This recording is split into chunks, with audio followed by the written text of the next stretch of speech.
ఓం నమో శ్రీ లక్ష్మీ వెంకటేశ్వరాయ శ్రీ మహాగణాధిపతయే నమః. జ్ఞానానందమయం దేవం నిర్మలస్ఫటికాకృతిం ఆధారం సర్వవిద్యానాం హయగ్రీవముపాస్మహే. మరి మనం ఈరోజు వార ఫలాల గురించి తెలుసుకుందాం. 7/9/2025 నుంచి 13/9/2025 వరకు ఉన్న గ్రహాల యొక్క పరిస్థితి నుంచి అనుసరించి మనం రాశి ఫలాలు తెలుసుకుందాం.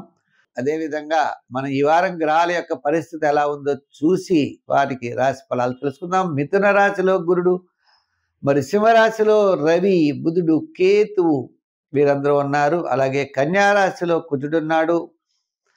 కుంభరాశిలో రాహు, మీనరాశిలో శని, కుంభ, మీన, మేషరాశుల్లో చంద్ర సంచారం ఉంటుంది. ఈవేళ ఇటువంటి గ్రహాల యొక్క పరిస్థితిని అనుసరించి మనం రాశి ఫలాలు తెలుసుకునేటువంటి ప్రయత్నం చేద్దాం.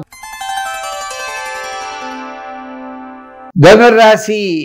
ఈ ధనుర్రాశి వారికి తప్పనిసరిగా మరి చంద్రుడు తృతీయ, చతుర్థ, పంచమ స్థాన సంచారం, వార ప్రారంభం, వారాంతం చాలా ప్రోత్సాహకరంగా ఉంటుంది.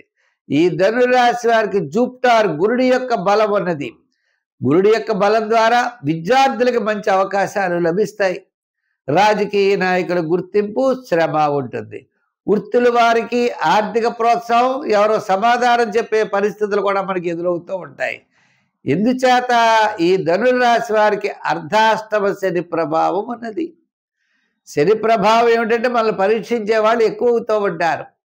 అలా పరీక్షించడం కూడా చాలా మంచిదే. 10 మంది చేత మనం పరీక్షించబడితే మనలో ఉన్నటువంటి స్వచ్ఛత అనేది బయటకు వస్తుంది తప్ప భయపడవలసిన అవసరం లేదు.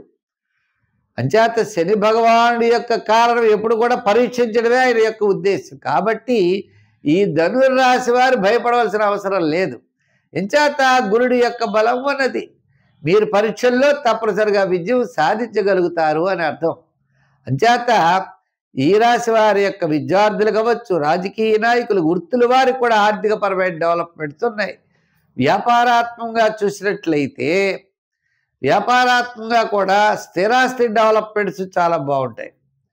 అంటే భూ సంబంధమైన విషయాలు, సోదర సంబంధమైన విషయాలు, ఎలక్ట్రానిక్స్, మీ యొక్క క్యాలిక్యులేషన్స్ ఇవన్నీ కూడా అత్యద్భుతంగా ఉంటాయి. విందులు వినోదాల్లో పాల్గొనడం. అష్టమంలో శుక్రుడు అనుకోకండి, అష్టమంలో శుక్రుడు కూడా యోగాన్ని ఇస్తాడు తప్పనిసరిగా. చేత ఈ గ్రహాల యొక్క అనుకూలత ద్వారా ఈ ధనుర్రాశి వారికి వారు చాలా ప్రోత్సాహకరంగా ఉన్నది. మరి అంచేత ఈ రాశి వారు తప్పనిసరిగా సంఖ్యల్లో 3 నెంబర్ వాడండి. రంగుల్లో ఎరుపు రంగు ఎక్కువగా వాడండి. ఒకవేళ ఎరుపు కుదరకపోతే గోల్డ్ కలర్స్ వాడండి. చాలా మంచి ఫలితాలు ఉంటాయి. మరి ఆరాధించవలసింది ఎవరయ్యా? శని భగవానుడిని. శని భగవానుడిని ఆరాధించాలంటే దగ్గరలో జమ్మి చుట్టూ ఉంటే ప్రదర్శనలు చేయండి. కాకికి ఆహారం పెట్టండి.